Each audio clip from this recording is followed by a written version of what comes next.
Yeah, I think we may be live. Yeah, we're live. 10 seconds. Yeah, we're live. All right. What's going on? This is our first episode live. This is my 24th episode recording, but this is my first episode live. And this is Disclosures R Prerequisites, the podcast.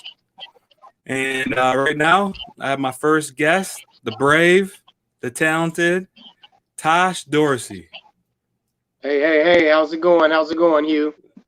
Going well. Thank you for joining me on this first one. Thank you for having me. I appreciate it.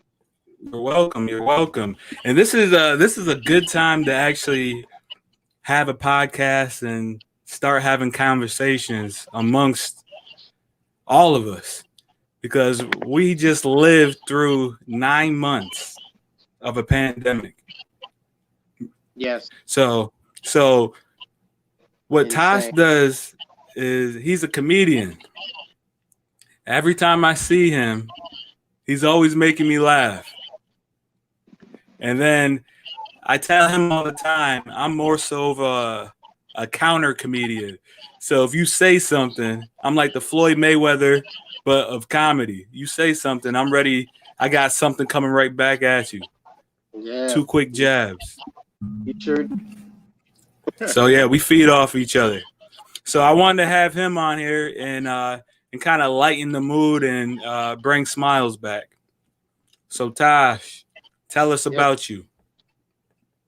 Well, I'm 48 years old. Oh yeah, you just had a birthday. Yeah, thank you. Happy belated birthday. The 18th. But 48 years old. Was born and raised in Dayton, Ohio. I grew up in a very small town, just northeast of Dayton. I moved to Syracuse here in '99, and I've been here ever since. Why? And I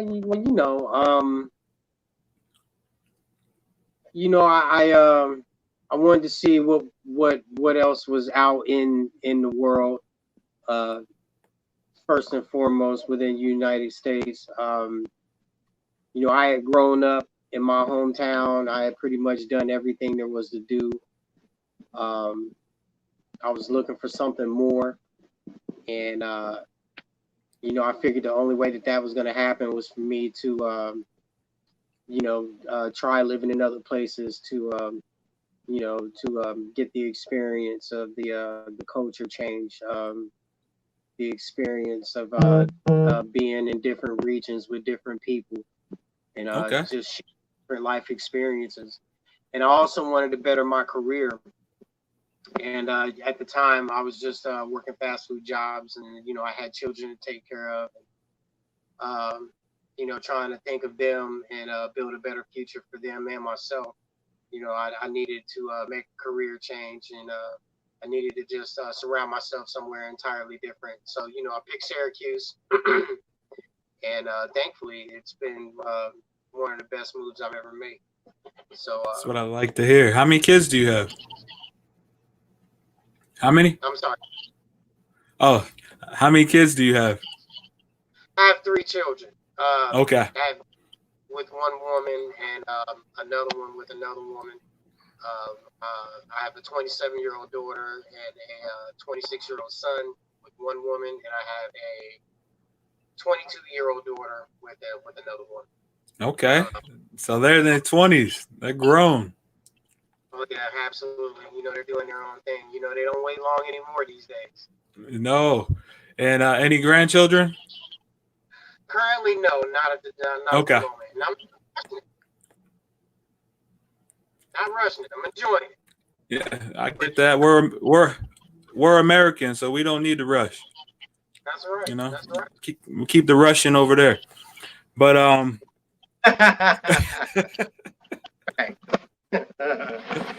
all right, so you move here at about 27 years old. And then is Cleveland or is Ohio similar to Syracuse or a little bit different, like demographically? Yes.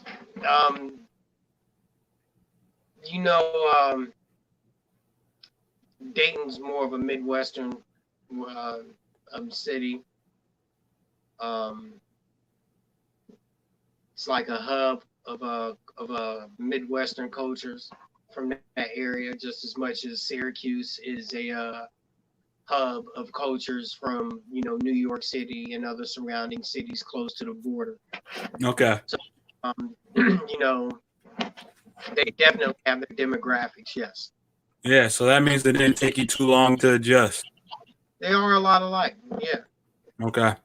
And any famous people did you grow up with?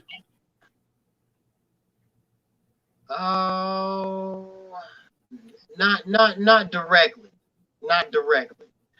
Um, you know, there's a lot of famous people around, but me knowing them directly, not right offhand. I do have one friend who's also a fellow comedian, Dave Chappelle. But I try man. I try not to throw his name out there too much. That's crazy. Private Dave. dude. That's my guy. Yeah, I'm still trying to sell him a few of my jokes. Let me know how he responds. He's a good listener. Yeah, he's a great storyteller. He seems like good people. He's definitely one of the greatest, man. Definitely, I respect him. I appreciate his grind and his hustle and his dedication to the craft. It takes a lot. It takes a lot. So, all right. So we got through your 20s. What about your 30s? 30s. Oof. It was the 30s were the period of growth, right? Absolutely. Moving up here was a transformative experience, in my life, culturally, and I learned a lot of things that I would have never known had I stayed in Ohio. I met a lot of wonderful people. I've worked a lot of wonderful jobs. I've learned a lot of things. So I don't regret any of it. It has definitely been a grind. It has been testing. It has been trying. Enduring. I've worked all across the board, from telemarketing jobs to labor jobs to driving jobs. You name it. My resume is so big. It's incredible. But being humble enough to work all of those jobs, gives you one hell of an experience into life, especially when you're working with a bunch of great people. Yes, so, that's important. All experiences comes great people. So when you go from one craft to another, it's a whole different set of people. Yeah. And what I tell my students is that, like you said, every lesson, everything that you went through, all the trials, all the tribulations was just a lesson that you can use to better yourself, even if it was negative. Right. So the negative is not the end. The negative is the start. It shows you right where you begin, where you're supposed to begin. So yeah. I like that. Yeah, thank you, man. Thank you. You're welcome. If you can, if you can make it, and if you can humble yourself to experience different areas of work, whether it be labor, industrial, technological, you would be surprised at the things that you could learn, the experiences that you could gain and pass on to others as well. I agree. I love being a teacher. I love sharing knowledge. Being able to pass down that information to that next young man or that next young lady who has no idea, but I do. And, and if I could tell them and give them that information, help guide them and better pursue their endeavors, then that's what it's all about. So All right, we're gonna pause for 1 second and talk about something. Since today is Monday, and if you woke up this morning, you woke up to news that UPS, FedEx, and a few other big trucking companies are starting to move the Pfizer vaccine for the coronavirus all 50 states. yeah. So, being a comedian, I want you to be funny.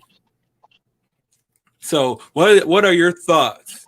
What are your thoughts on all this pandemic, coronavirus, the vaccine, and do you think people are going to take it?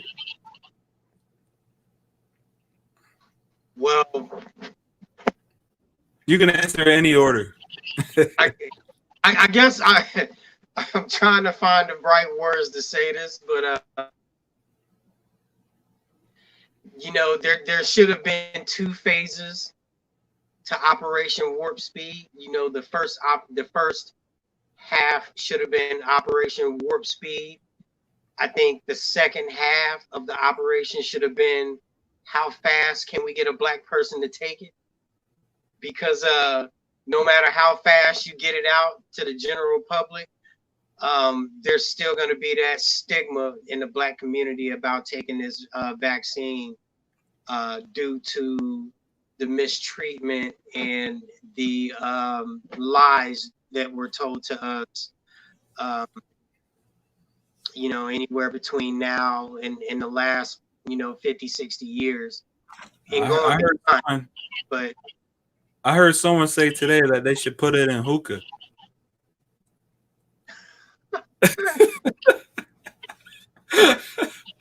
They say people never question what's in the hookah, and they still smoke it. Well, first of all, if you can get it in the syringe and into that hookah bowl, you good with me. But that's gonna be a tough one. You let me know how that works out. I'm not sure I'm professional to quote that practice. Well, since you're talking about maybe 100 million, I think it's 100 million doses, right? That we're supposed to be getting in the next 3 months or so, 3-4 months. When you're talking about 100 million doses of the vaccine, I think the best possible way to give it to every American or the most Americans is if they put it in the toilet paper.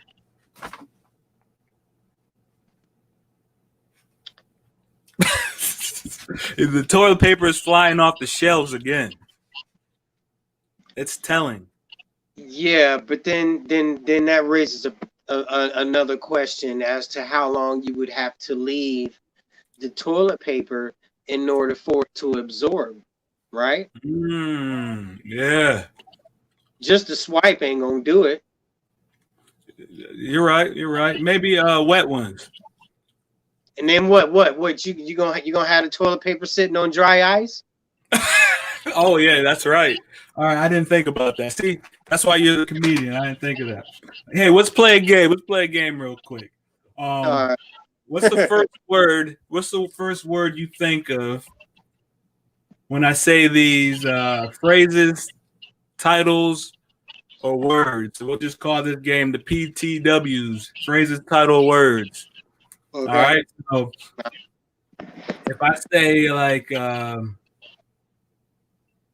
a person's name first, like Tiffany Haddish, what's the first thing that comes to mind? She's bald. COVID.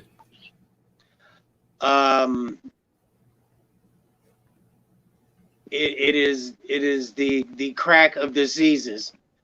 No reason, and it infects everyone. Remember, only one word. Sorry. One word. All right, the NBA. NBA? Yeah. Bubbles. We're talking, this is all like 2020-ish if you hear a sport.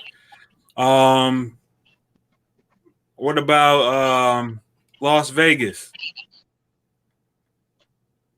Las Vegas. You got me on that one, brother. The Raiders. Raiders. That's right. Right? That was a big move this year. I forgot all about that. I'm sorry. Big. You're fine. Kevin Hart. Recovery. My man. And what about last but not least, the Major League Baseball? Did you watch it this past year? Unfortunately not. I don't think that the league got as many games in as the rest of the leagues did. No. It was tough to watch basketball, and it was tough to watch baseball this year. Just It was because, tough to watch I anything. get with the pandemic, yeah, I get it because, they're trying to be as safe as possible, but it was still different because there was no home team advantage. Right. And that kind of, some players play different when there's home and there's fans around. It was just a little bit different. And then watching the game to me was like watching my nephews watch a video game that someone else is playing on YouTube. Right. It just wasn't exciting to me. No. And I admit you're right. It wasn't. I mean, the NFL by far did a much better job. Yes, I agree. I There's know it's outside. a lot more ground to cover with the NFL, so it's a little more easier to add the background noise and the crowd without it looking too obvious. But not so much in Major League Baseball or the NBA. And unfortunately, without that level of excitement, it's hard to capture one's attention during the game. And I'm sure it absolutely affected the players' ability to play with that same intense energy as well because of the lack of fans and the lack of drive that they have pushing behind them with those fans in the stands. Yeah, that adrenaline rush and all that. So being a comedian, and I know this is like an off year because of the pandemic. And do you think next year will be a good year for you to get out and go to places like the Funny Bone or whatever types of places, Turning Stone, to kind of get in front of some people and do what you do? Only if they're serving virus cocktails. Oh, that's what it takes? Vaccine cocktails, yes. I'm sorry. No, I didn't mean to say virus. I meant to say vaccine cocktails, yes. Yes. Well, I'm hoping that by the end of the summer, it will be somewhat normal. I hope it will. They didn't anticipate on these vaccines coming out this quick. And, as of now, due to the logistics of rolling out these vaccines all across the country, much less across the world, they're saying that we may not be able to get these out to the general public until at least the spring, if not the early summer. But I think that I can say that I'm confident that you could probably see most of the general public having that hopefully by May or June. And there's supposed to be. That's just my opinion. I mean, I haven't had any conversations with Dr. Fauci or anything, so Yeah. Trying to testify to anything. But if I had to take a guess, I'd like to think that within the next few months, as the logistics gets better and better, they'll be able to work these systems better to get these vaccines out to the public in a more timely manner to where people can start getting these a lot sooner than later. And then hopefully by, midsummer, if not early fall, you start returning to some sort of normalcy. least that's my personal hope anyway. And there's gonna be probably another company coming soon that's gonna have federal approval as well. So we'll see what happens. So we'll see what happens. So what my thing is I think that by the end of the summer, everything's gonna be somewhat back to normal. And when that time comes, everything's just gonna be booming. Because think about it, everyone's been tied up for by that time 15, 18 months. So concerts, comedy shows, baseball, basketball, football, Airbnb, everyone's going to be traveling, airlines. So I think it's going to be a big time by the time the end of the summer hits. I know it's going to be the end of the summer, but it's going to be a big time. I think you're right. I think if they do get this out to the general public, by the early spring, the early summertime, and by, midsummer or so, or even by your volume messing up a little bit. Oh, okay. I'm sorry. Hopefully by then we've achieved enough vaccine doses to achieve herd immunity, and the level of worry will start to diminish, and as the vaccine more and more starts to spread out to the public. Yeah, I think you might just have to move back a little bit.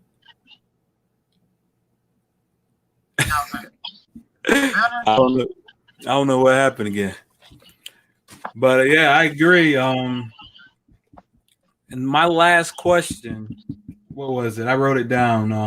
Oh yeah, I want to ask a question that everyone is probably wondering.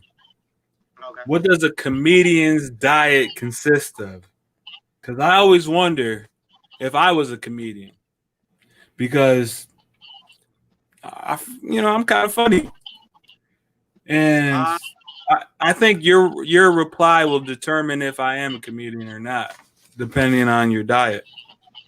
A comedian's diet is observation, constant observation. Me personally, I'm always watching. We don't always get the material straight from ourselves. We get the material from the people around us, and from the environment. So, from the moment that I wake up and insert myself into the public, I am always watching, and for me, that's just my personal opinion. Pure observation. Very good. Well, how can people find you? Thank you for joining the Disclosures Are Prerequisites podcast. How can people find you?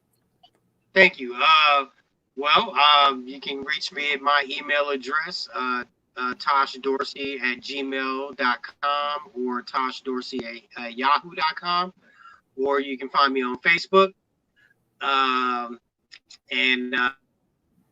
That's really all of the platforms that I roll with at the moment. I'm typically working so much, I barely even have time to do this. So, very good. Get me now. Yeah, that's what I was trying to do. And if you guys look at your top right-hand corner on your screen, you're going to see all the things that I'm doing. Disclosures Are Prerequisites podcast. Next Home, real estate agent. Financial, LLC. And that's me, financial coaching. And I got my clothing line coming soon. Merch and bands. Look for that real soon. And then I have an athletic line coming as well. But I'm not going to show that one yet. But we're staying busy, and this is my logo right there. We're staying real busy, and we're doing what we do. So if you want any information on real estate, come see me, HughHanks@gmail.com, or you can find me at thinkhanksrealestate.com. Or if you have any mortgage questions, just let me know, or financial questions to boost your credit score. I got something coming up towards the end of this year, going into the beginning of next year, to get more people excited about real estate and the potential. Well, thank you, Tosh, for joining me, and we'll be doing this again sometime soon. Thank you for having me, Hugh. I appreciate it. And I'll be back. I'll come back anytime you want me to, man. My man. Yeah, stay safe out there. That's an absolute fact. You do the same as well. Merry Christmas to you and everybody as well. Mask up, wash your hands, watch out for each other. Peace and love. You're right. Happy holidays. Take care. Happy holidays to you as well. Take care.